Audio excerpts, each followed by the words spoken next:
Renan, na internet te colocam muito como antissistema. Você é antissistema? Bom, para ficar menos antissistema, então vou tirar o óculos. Vamos lá.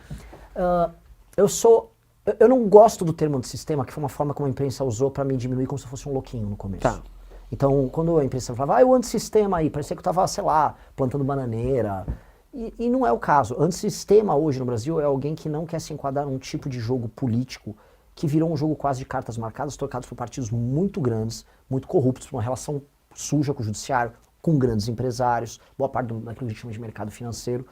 E ficar fora disso pode ser chamado de antissistema. Mas, ao mesmo tempo, eu hoje sou presidente de um partido político que eu fundei com o meu grupo. Eu faço política há 12 anos. Então, não é que eu sou uma pessoa inexperiente, sei lá, eu vim aqui tacar fogo tudo. Não, eu acho que dá para mudar o Brasil. Você tem que estar dentro do sistema, mas você não pode se tornar um deles. Então, é uma palavra meio... É um termo complicado para mim, porque para muitos ser antissistema parece um doido, para outros ser antissistema é o que eu creio, é alguém que não está disposto a fazer o jogo, e eu gosto de ser preciso nas definições. E vem cá, você falou da idade. Jogam muito, porque assim, você, não sei a tua idade, você aparenta ser muito mais jovem que os outros presidenciáveis. É que eu me cuido, eu faço skincare. Você acha que existe idade para ser presidente? Você acha que experiência que você precisa? Você precisa necessariamente ter sido deputado federal, ter sido senador? Qual que é a tua opinião sobre a experiência para comandar um país? Eu não acho. Eu vou dar dois exemplos muito bons. Jânio Quadros, ele foi vereador, prefeito, deputado, governador, presidente. Cumpriu uma merreca do mandato dele, renunciou e caiu. Fernando Collor de Mello foi governador de Alagoas, acho que também quando foi deputado também, lá nas Alagoas, concorreu a presidente, caiu. Dilma Rousseff participou de todos os cargos internos de governos, foi ministra, tomou impeachment. Então, a experiência pretérita não quer dizer muita coisa se você não é um grande líder. E esse é o ponto. Eu sempre fui um líder. O que me qualifica a ser candidato a presidente da República é ser líder. Então, o que é ser líder? É defender um conjunto de ideias e não literalmente matar ou morrer por elas. Topar perder em nome daquilo que você acredita. E eu acho que um presidente da República precisa topar perder em nome daquilo que acredita, porque para fazer o que precisa ser feito, você vai precisar, às vezes, fazer as pessoas que votaram em você discordarem de você. Tá. Você vai ter que virar, por exemplo, para um eleitor teu e falar, você está errado, eleitor. Eu não acredito no que você está falando, você está errado. E assim, você vai ter que ser convencido por mim porque eu sei o que eu estou fazendo. E é muito difícil, isso é o que o líder faz. Entendeu? Mas ir contra a bolha tem um preço muito alto. Mas você tem que saber pagar o preço. Esse é o preço da liderança. O preço da liderança é a solidão. O preço da liderança é você perder tudo pela crença, mas tem que ser isso. Você acha que o topo é solitário? Muito, muito. Eu tô começando a sentir isso, cara. Eu briguei, eu cheguei a ter brigas com meus pais, eu não vejo mais minha família, não vejo mais minha sobrinha, perdi relacionamentos, perdi tudo. Mas por causa de posicionamento político? Não, por causa do poder te isola. Porque você começa a ficar exposto, 2, você começa a ficar com medo que vão atacar a sua família, 3, você tem que trabalhar 10 mil vezes mais, 4, você tem uma agenda que você não mais controla. Então, quanto mais próximo do topo, mais distante você fica. Então, você fica eventualmente mais efetivo, mas você fica menos humano. É muito perigoso. Vem cá, o Pablo Marçal, ele foi um outsider em 2024 que cresceu muito. Muitas pessoas te comparam com o Pablo Marçal, acho que por causa de uma energia caótica. Você gosta dessa comparação? Não. Por quê? Nem um pouco. Porque eu acho o Pablo Marçal uma pessoa ruim. Por quê? Porque o Pablo Marçal, ele ganha dinheiro com gatilhos de atenção sobre as pessoas. Eu vou explicar qual é o gatilho. Existe Dá pra me estender nas perguntas? Claro, fica à vontade. Tá, então essa pergunta é muito importante. Tá. Você tem quantos anos? 38. Minha geração, eu tenho 42. A nossa geração foi uma geração enganada. A gente achou que ia fazer faculdade, arrumar um trabalho, e as coisas iam acontecer. Vou comprar um apartamento, vou comprar um carro, vou construir a minha família, vou construir minha vida, vou construir meus sonhos, vou viajar. E não aconteceu. A nossa geração, ela, em grande medida, fracassou. Frustrada. É muito frustrada. A nossa geração é a geração que fez faculdade e depois virou Uber. É a nossa geração por excelência. O Pablo Marçal, o público dele é esse público dessa geração. E ele vira para esse cara que, por uma série de questões socioeconômicas no mundo todo, porque esse problema não é só no Brasil, é no mundo, ele vira e fala, o problema é que você estava com o mindset errado. O problema é que eu vou virar a chave da sua mente e você vai melhorar, e aí sim você vai ganhar dinheiro. E isto é basicamente mentira. Tá. Isso é mentira. Isso não é só no Brasil. O coach, que é o que ele faz, acontece no mundo inteiro. Os gurus. Os gurus. E assim, não foi problema de mindset, porque o mindset da nossa geração não estava errado. Foi mais ou menos o que a geração anterior fez e o que a outra geração anterior fez. Só que a nossa geração, ela tá numa nova situação em que tudo tá mais caro, ou seja, comprar um apartamento é muito mais difícil, você comprar um carro é mais caro, tudo ficou mais caro. Venderam pra gente, por exemplo, a ideia de que a mulher vai ficar empoderada, sexo livre, e todo mundo ia aceitar isso, e as mulheres, depois dos 30, 40, começaram a ficar mais tristes e frustradas. E tudo isso se deu num sistema relacional que basicamente foi o que nos foi vendido nos filmes, no cinema, e a gente meio que acreditou na nossa geração. Tá, você falou um pouco da banalização do sexo e de feminismo, você se considera conservador? Eu falo porque você se assume de direita. Sim. A gente pensa em direita, a gente pensa em conservadorismo. Você é um homem conservador? Eu sou um homem de direita, mas eu não sou um homem moralista. Tá. Eu não sou moralista, eu não julgo a vida das pessoas. Eu acredito num sistema de valores que pode ser colocado como conservador. Mas existe na internet uma confusão entre conservadorismo e moralismo, que eu não gosto. Eu não gosto de pessoas que fiquem pregando sobre o comportamento da vida alheia. A questão é que hoje o maior moralista nem é o direitista conservador, é o esquerdista, que vem pregar sobre os sistemas de vida dos outros e como as pessoas têm que se comportar e até do jeito que elas vão falar. E o esquerdista faz isso mais que todo mundo. Só que eu sou muito vivo e deixo viver. Tá, então eu vou refazer minha pergunta. Você acha que o feminismo, por exemplo, defende as mulheres? Não. Por quê? Porque eu acho que o feminismo é um movimento político e todo movimento político ambiciona chegar ao poder. Tá. E ele é parte de um movimento político de esquerda, cujo objetivo é colocar as frustrações femininas como ferramenta para que as mulheres façam parte da ação política desse bloco de esquerda. E aí isso não mexe com os sentimentos concretos daquilo que é verdadeiramente feminino. Isso apenas instrumentaliza o ódio ou o rancor que as mulheres têm. E as mulheres naturalmente podem ter ódios e rancores por conta das suas relações com homens, ou pela forma como o mundo é. E ao não entender que o homem e a mulher é diferente, que as coisas vão se dar de maneiras diferentes, o movimento feminista pega a dor da mulher e ele instrumentaliza. Igual faz com outras minorias. Porque assim, você nega que exista violência contra a mulher, você não nega que exista machismo, eu não nego. Assim como eu não nego que exista racismo. A questão é como a gente encara isso. E pro movimento feminista não interessa resolver as questões das mulheres, interessa ficar discutindo o problema o tempo todo, porque quanto mais se discute o problema, mais você gera o rancor. Então a base do movimento feminista é o rancor. O ódio. E você acha que esse raciocínio de o feminismo não defende as mulheres se estende para LGBT não defende gay, movimento negro não defende negro? Acho. Eu acho, porque a lógica de ambos, a lógica de todos esses movimentos é uma continuidade do movimento comunista, vamos colocar aqui, do movimento socialista, que cria uma relação topo-base entre o capitalista e o trabalhador.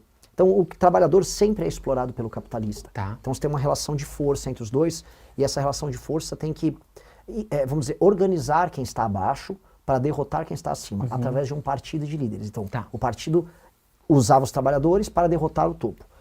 Aí, quando os trabalhadores não basicamente abandonaram as esquerdas e queriam consumir, eles usaram todas as minorias, o trans, o negro, o gay, como, novamente, o gay tem que ter raiva da heteronormatividade, a mulher tem que ter raiva do homem com seu patriarcado, né? O negro tem que odiar a branquitude. E aí, como existe materialmente diferenças na nossa sociedade, eles conseguem pegar os rancores das pessoas e ele utiliza o rancor como um meio de alavancar um conflito interno. E isto funciona muito.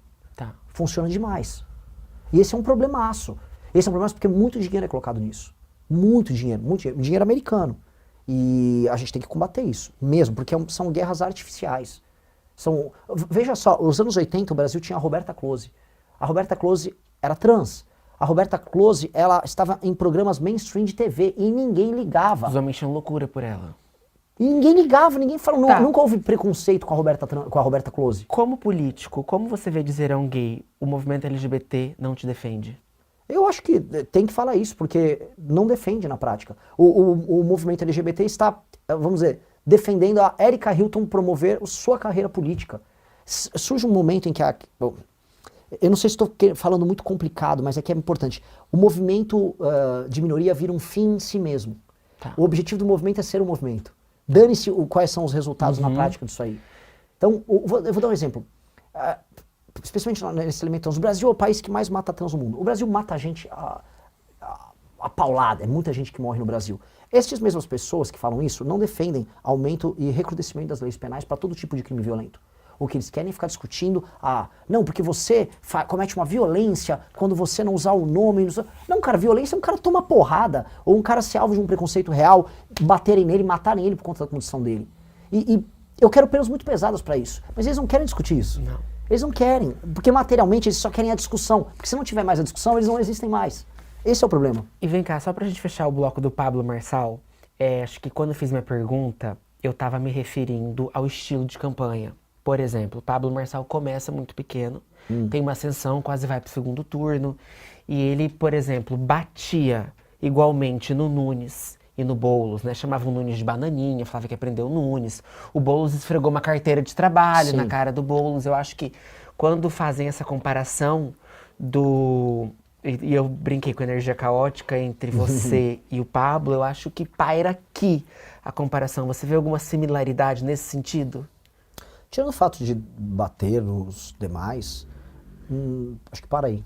Para aqui. Minha campanha tem muita proposta. E eu sou uma pessoa muito diferente do Pablo. Eu sou uma pessoa, na verdade, muito mais serena do que o Pablo. Eu pareço às vezes combativo nos vídeos, mas eu sou uma pessoa muito reflexiva. E eu construo coisas. Então, eu construí um partido político. O Pablo teve que entrar no partido de alguém. Eu fundei o meu partido político. O Pablo tenta lembrar uma proposta do Pablo Sfarival do teleférico. Do teleférico, lembro. Poxa, assim, né, isso não é uma proposta. Tá.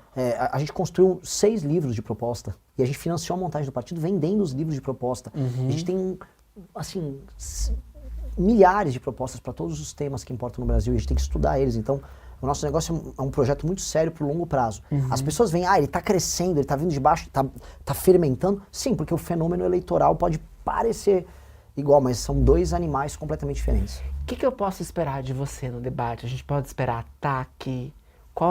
Você tem uma estratégia de postura em debate? Essa é uma pergunta difícil, porque Não, porque eu vejo em você uma postura combativa. Sim. Você tá sempre. Porque sempre umas coisas que te destacam que você bate no PL, assim como você bate no PT, né? Então a gente olha pra você na internet e tem a sensação que você vai ser extremamente combativa. Até brincadeira. Será que vai voar cadeira nesse debate igual a gente viu em 2024? Por isso que eu pergunto o que a gente pode esperar de você nos debates. Então, é que assim, é uma pergunta difícil, porque eu não sou esse cara. Não sou. Tem muita gente imaginando que eu vou lá estraçalhar o Lula e o Flávio. A minha maior vitória sobre eles é eu ter tempo de falar o que eu penso na TV. Porque eu falo melhor do que eles. Eu sou um orador, eu sou um líder melhor do que eles.